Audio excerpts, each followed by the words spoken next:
Yeah, I know. That's really the thing about the man in the mirror. And that's just for yourself. I see that for myself. I just like, yeah, me, myself, and I basically. The man behind the camera. Using the camera. And having been, my entire life observing what's happening in this world. And how people interact with one another. Or, human behavior, the human condition. And all the war around the world.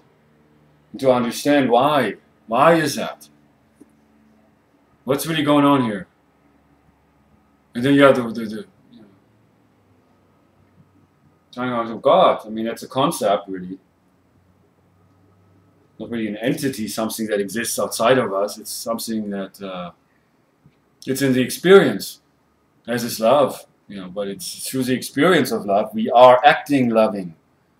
Through the experience of God, we act in godly ways. It's very simple. A child, well, conceptually may not understand that, but a child is that. If you bring children from different parts of the world together and even grow up in different belief systems or regimes, political systems, traditions, young children, they just get along, they just play. But then as we grow up in this world, we lose that sense of play. And everything becomes very serious and we become very, very bitter. Very attached to what it is we think, what it is we think we know, to our possessions, or not only physical possessions, but especially intellectual possessions. Our mentality, our personality, our way of being and our way of thinking. We are attached to that, that's all we know. And we there look for relationships, basically for people who are like us and to rub us the right way and who make us feel good. We're looking for that mirror. But because of that, we can't really see clearly because that's all we look for, somebody who rubs us the right way and doesn't upset us. Makes us uncomfortable. Of course we want to feel comfortable. But through this also we compromise just being with others and opening up and going beyond our comfort zone. Because this is ultimately where we really find ourselves. Because that's what it's about, really, to face ourselves. To face myself, which is something that, well, I have a lot of videos on YouTube, that's for sure. And yeah, on my website, the concept of realized to actualize, which I came up years ago. But yeah, when it comes to doing it, to putting this awareness into practice, not only facing myself, but really being myself. That's the thing, to be yourself, to be who you choose to be. And it's time for that. And that's what the new consciousness is about, And so I also remind myself here, to just, of course, remind you, because you are basically just another me. Be a reminder here, brought to you by Realize to Actualize, that the time is now. The future is now. It's baby steps, but it's really a matter of making those steps, and every day a little bit. I haven't done that for a long time, I have to be honest. But again, now is the time. Another reminder. It's priceless. So everything else is MasterCard. And we do accept contributions, donations, to really help move the work of Realize to Actualize forward, because I have exactly in my head for a long time a vision of what I want to do with that. Making movies, doing like a broadcast, TV broadcast, which I can do, I know that. I just need to call certain people, but I haven't done that. Because in my life I have been struggling for a long time and living by myself. And the few relationships with women I had ended up in disaster. Like somebody asked me when I first moved to San Francisco, Christoph, why did you leave such a long trail of destruction behind you? After I revealed myself, my story, how I was in Germany, this lifelong rebel, and then my experiences in America, my marriage. And then having gotten hit by this car, and well, there's a pattern, and that's really the point. We all have that. It's really important to look at that. I have a tendency of sometimes rubbing it in other people's faces. I realized I did that with Casey big time. Even though I was good, actually, and there was just so much love between us that really what happened there triggered something really bad. Really, really bad. And Casey was the fourth woman in my life. I actually saw it, the third one who I met last year, Magella, she'd be the one. And even though I always had fantasies, many fantasies about women, and you know, experimenting, you know, even though I've been only with, well, the first woman I ever was with, I was married to for 12 years. I was married a virgin, you know. And then I met Fernanda, who was from Argentina when I first came to San Francisco. It lasted for about a year and a half. She fell in love with me, but she didn't really understand me and knew my passion. I always thought, Krista, what's wrong with you? Why don't you be realistic and just get a regular job? Who do you think you are, the Buddha? Things like that. So that was pretty dramatic, and eventually it ended, like a year and a half or so. That was the second one. The second woman in my entire life. And then I met Magella last year. A party for my mom. You know, she came, and wow, what a person. Amazing. So fresh. But also very, because I feed off on that, you know, I feel that. Lots of issues and repression. Very much like me. But also yearning and be hungry for love. You know, and wow. But there were, well, you know, make a long story short. There wasn't much learning. We were kind of like hanging out and having a good time and enjoying each other. We're just basically watching TV and listening to the music here and there and laughing. But there was nothing, no really deeper connection. Because that's the whole point also. It was realized to actualize, which I'm here to live. And that's what it's about. You know, it's about life is learning. People are here to learn each other. Especially like when you have a relationship like this, it's not just gaga goo goo. You're adorable to me and you're so wonderful. Because really relationships are a matter of people, well, getting to know each other in order to then really love each other. You can't really do that if you just, well, yeah, gaga goo goo all the time or want that. And then when the other person does something or says something you don't like, you get defensive. That's when arguments start and people become alienated. I've really seen that, again, in my few relationships, you know, it's very, very bad. Very, very bad. Because then the love turns into something very, very cold. It can happen this way. It's very, very dramatic and traumatic. And cold. Very, very cold. But it's very real. It's just part of the human experience, you know, and how people, yeah, people are. The essence, our nature. And of course, that's different from person to person, but there is a common denominator because we all share that, the human experience.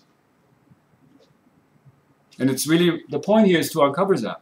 You know, I mean, I've been putting out these videos for a long time and have my website. I haven't written too much at all. I haven't written in like forever, anything. It's really time for me to get busy. But the whole point I try to make, it's about you getting involved in the process. It's about you. And realize to actualize is really what I'm doing here in these videos, and also offering myself. Different services are available. You know, definitely, if you want to learn more and experience more and really create, consciously create yourself, really become aware of who you really are. Maybe I can become that mirror through which you can see yourself more clearly. Sadly, again, the relationships, you know, that I had, coming back to that. In the beginning, it was a beautiful mirror, and we just saw each other and saw love. And embraced each other. It was beautiful and wonderful. A little closer here. But then, yeah, it turned. It changed. It changed in very dramatic and traumatic ways. Because something got triggered. Something that was said. And not just, well, well. Because I've noticed something in her already at that time. And before we really started having this very bad argument. She also already distanced herself and she became cold. And I was like, what's going on here? But she didn't feel that. She wasn't sensitive to that. She was in her own world. And that's when people, you know, when these things do happen. Because we are so much within our own world. Of course, it takes time and more sensitivity. I should have been more sensitive. I feel that's what I feel well regretful. You know, because if I wouldn't have been this way, it wouldn't have happened. Because in love, it's really, again, I remind myself of that too, you know, having learned the lesson from that. Because love is you're being patient. And you understand even when the other person is acting in certain unreasonable or silly or even crazy ways. It's okay, I love you. I love you. I want you to be safe, right? It's not about my expectation. I'm just here. I'm just here. I just want to be here. But then also I realize, there's two actual highs, that also I have needs. I need to be here. And when I'm with you, I need to feel love. That's what I'm here for. I mean, if we were married and we're living together, hey, you can, of course, you know. It's totally different. But this is like we have known each other for, well, you know, not even, well, whatever. When that happened, it was less than a month. Man, oh man, oh man. But this became cold. And again, I'm very sensitive to that. And that's why I became also cold and became angry. And I said, you know, that because she kept talking about things that actually made it worse. Which really triggered how it was during my marriage with my wife at the time. How highly irritating she was and said things and continued to. I mean, she was a very strong personality. An African-American lady. There's the mother of my son who's living with me now. He's not here right now, but now, we're back to that. Yeah, what is new now? What have we learned from this now? That's the whole point, you know. That's why I'm sharing this, to illustrate that, you know. People are people, you know. We all got to take each other the way we are. And love each other the way we are. No ifs and buts. You cannot say, I love you, but then you say something that I don't like, and then boom, you cross the line, which is what she said, which is so cold. And then she, well, yes, I don't want to make it about her, because it's not about her. She's just, well, another teacher, another mirror, another reminder. And if it's ever meant to be that she will call me, or Valentine's Day is in 2 days, I'm going to send her a little email card. Or maybe even choose a mail, I'll send her a card. Why not? There you go.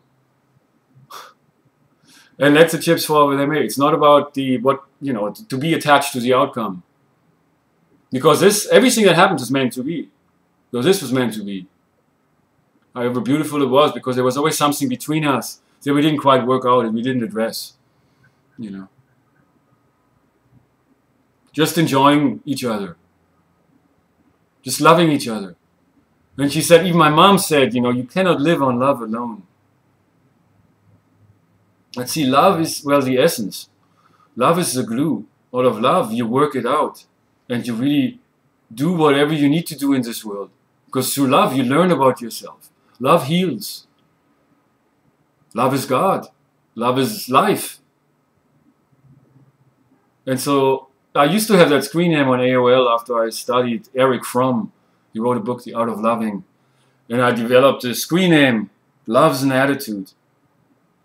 And I really was that. Even during my marriage, when things were so terrible, and my wife was like somewhere else, and we were always arguing, and it was terrible. And well, in the beginning, I did so many stupid things, and I so much contributed to all of this because I didn't know any better.